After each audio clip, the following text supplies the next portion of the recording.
Sa mga paps, meron tayong orientation ngayon kung paano tayo magbukas ng bukasan ng langis. Ito ay Honda Click version 4. Ayan, so yung orientation natin ay bubuksan natin to. Ito. Kailangan natin lawagan yan. So yan na po, bukas na po siya.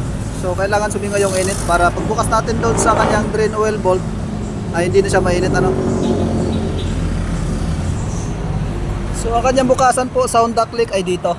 Dalawa po ito. Ito ang pinaka the best kasi nandito yung filter. Meron namang isa doon sa ilalim. Ito.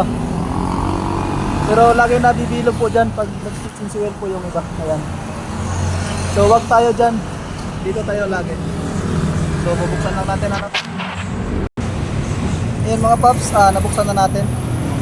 So andito yung kanyang filter, ano. Filter tsaka screener, isa lang po yan. Tsaka yung screen. So yan yung pinaka-nabis na outlet dyan para sa drain oil bulb. So ayan po, nabuksan na po natin. Nililinis naman natin yan. Tapos yung ginamit natin sa akin ay 17. Ayan. So balik na natin para maigpitan na natin.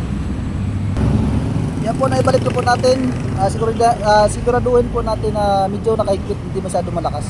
Para pag magbukas tayo ulit hindi matigas at hindi rin nabubong ito. Okay, sali naman tayo ng langis. Ayan mga paps, naglagay na tayo ng lagayan ng langis, ano. So ang ilalagay pala nating langis dyan ay 800 ml lang. So 1 liter to, magbabawas tayo ng konti. Okay, so salin na natin.